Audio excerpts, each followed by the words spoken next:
When does the day begins? Think about it a little bit. When do you think that the day begins and why? I don't know what you believe, but whether you believe the day begins at evening or in the morning, I ask you to watch this video until the end and you will see undeniable proof of when the day does really begins. After watching this video, you will have no doubt and no question. And if your heart is really for the truth, these verses that I'm going to share in this video are for you. I used to think that the day begins at evening because when I came to the belief of the truth, that is what most people were teaching, that the day begins at evening. And the studies that they were presenting were very convincing, so I believed it. But lately, Yahuwah has been showing me many things, and one of those things is exactly this. The synagogue of Satan believe that the day begins at evening.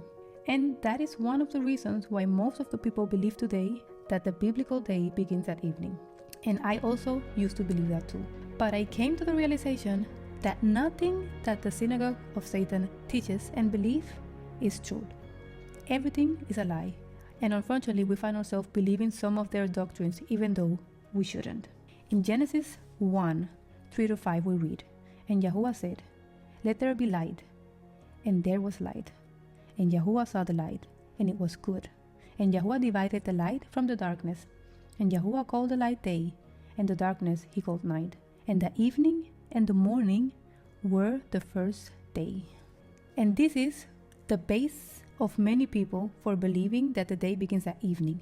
But if we dig deeper into this one verse right here where it says, "And the evening and the morning were the first day," we're going to find something that has been carefully hidden for centuries. This verse ends with, "And the evening and the morning were the first day." But from the original Hebrew, the correct translation shouldn't be, "And the evening and the morning were the first day," but, "And it came to be evening, and it came to be morning, day one." And this is very important. Sorry for my pronunciation. Vayehi Arav, Vayehi Bokeh, Yom Ayat. The correct translation of Vayehi is, "And it came to be," not simply "were." And this simple change has been the basis for a doctrine that is not rooted in truth, but in lies. This sentence is not defining the starting point of the day, it's explaining the sequence. It's saying, it came to be evening, and then it came to be morning, day one. For the day to become evening, it had to be morning first. It was day first, and from the day it came to be evening, and from the evening it came to be morning. And that circle makes one day. In this image we see the day cycle. The day is divided in 4 parts, and those 4 parts are divided in 2. The day is one part, and the night is one part, and each one of those parts have 12 hours. In the first part of the day, we had Bukar, which is morning, and we have Yom, which is day. And in the second part of the day, we have Arav, which is evening, and we have Laila, which is night. So if we combine this image with the verse that we just read, we see it was morning and day first, and then it came to be evening, Arav, it came to be, and then it was evening, and the night passed, and then it came to be morning again. And that cycle is one day.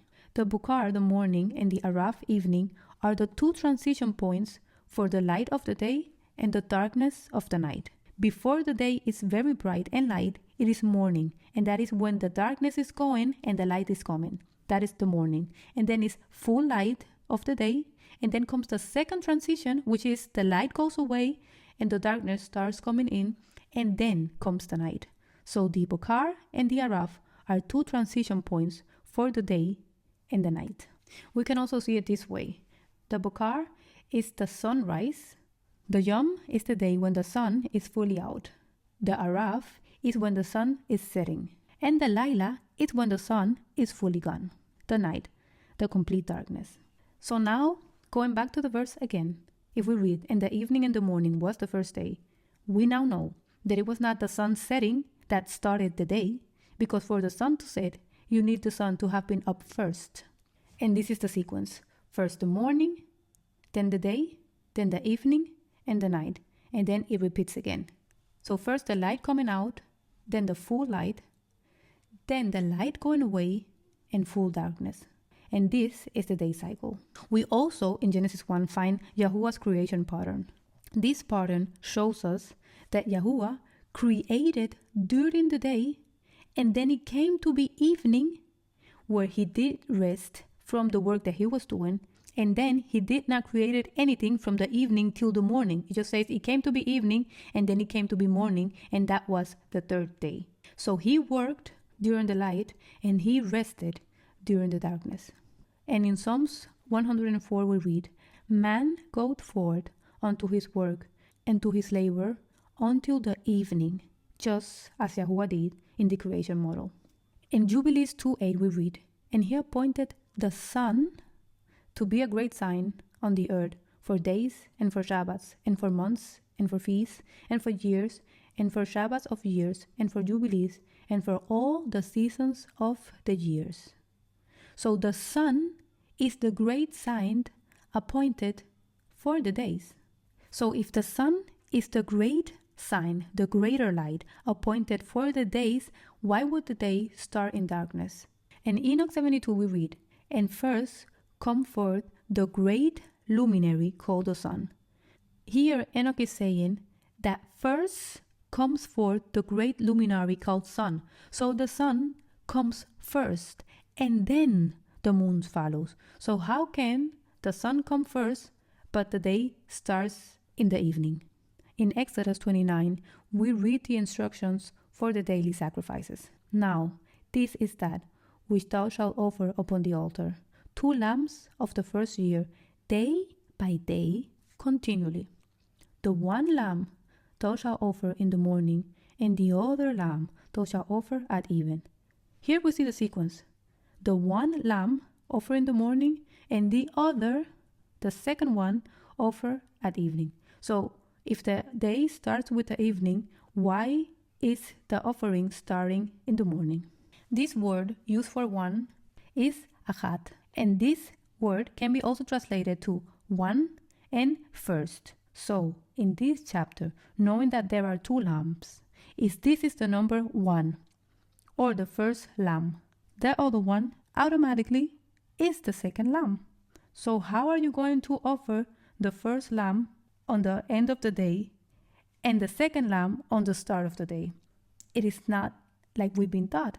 The day doesn't start in the evening. You cannot offer the second lamb in the first part of the day. You offer the first lamb on the first part of the day and the second lamb in the second part of the day. This chapter and these verses starts the day with the morning and starts offering the first lamb in the morning and the second lamb in the evening. And if we go to the day cycle, we see the first lamb is offered in the morning for the full day, and the second lamb is offered in the evening for the full night. And that is the daily sacrifice. But in the New Testament, we also find many clues that the day starts in the morning and at the evening. If we read Mark 4, we see that Yahusha was preaching by the Sea of Galilee during the day, and that same day, when the evening came, he went to the other side. Let's read the verse in Mark 4:35. "And that same day, when the evening had come, he said to them, Let us go over to the other side."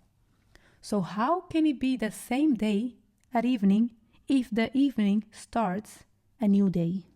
In John 20, for the resurrection of the Messiah, we read in verse 1, "The first day of the week cometh Mary Magdalene early, when it was yet dark, unto the sepulchre, and see the stone taken away from the sepulchre."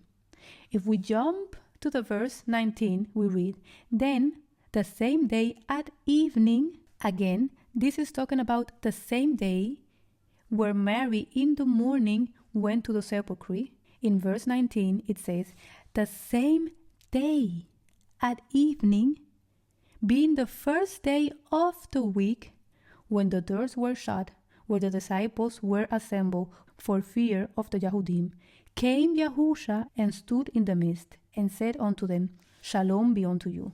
How can Mary Magdalene be very early in the morning, the first day of the week, in the sepulchre, and the scriptures describe that same evening as the same day is still the first day of the week at evening. So if the day would start at evening, this wouldn't be the first day of the week. This will be now the second day of the week. But the scripture does not say that, because the day starts in the morning and not at evening. There's a verse in Nehemiah 13:19. It says, "And it came to pass that when the gate of Jerusalem began to be dark before the Shabbat, I commanded the gates should be shut, and charged that they should not be opened till after the Shabbat." Let's dig into this verse a little deeper. The verse says, "It began to be dark before the Shabbat." So, if we go to the day cycle, we know that there are 4 parts in the day: the morning, the transition into the light, and the evening, the transition into the night. You cannot go from light to darkness without any transition, like you're turning off the switch. You cannot do that. You need the evening to go into the dark. So it was not day going to darkness, it was evening going to darkness, okay? So let's read it again. "And it came to pass that when the gates of Jerusalem began to be dark before the Shabbat," so it was beginning to be dark. That means it was evening. It was not day. It was evening when the light is going and it's getting dark. That is at evening. Araf is not darkness. It's a light that is fading, the sun going away. Laila is full darkness when the light is completely gone. If it's getting dark, it means Araf has already happened and Laila is beginning. So they are closing the gates at evening. If the Shabbat would have started at evening, they would be closing the gates on the Shabbat. But this is not what the verse say. The verse say they were closing the gates before the Shabbat. So if it's getting dark, meaning evening, if it's evening and they are closing the gates before the Shabbat starts, it's because the Shabbat doesn't start in the evening when the sun has set, and also not in the darkness of the night, but in the morning. And I could go on and on and on and on with many more verses, but I don't want this study to be too long. And to be honest, I came to the wisdom and understanding that it doesn't matter how long a teaching is, it's the Ruach of Yahuwah who make people see the truth and understand or not. And I pray that Yahuwah open your eyes and your understanding, and you can be free from this lie that the day starts at evening, and you can start doing it the way Yahuwah intended it from the beginning. Sorry for my English, it's not my main language, it's my third language, and I know I might be confusing sometimes, but just put the subtitles. I know it's going to help in case you don't understand something else. Until the next time, I hope you don't miss the next video that's going to be about the Shabbat. It's going to be a very revealing and important one, and I hope you don't miss it. But may Yahuwah's will be done. Thank you, and until next time, Shalom.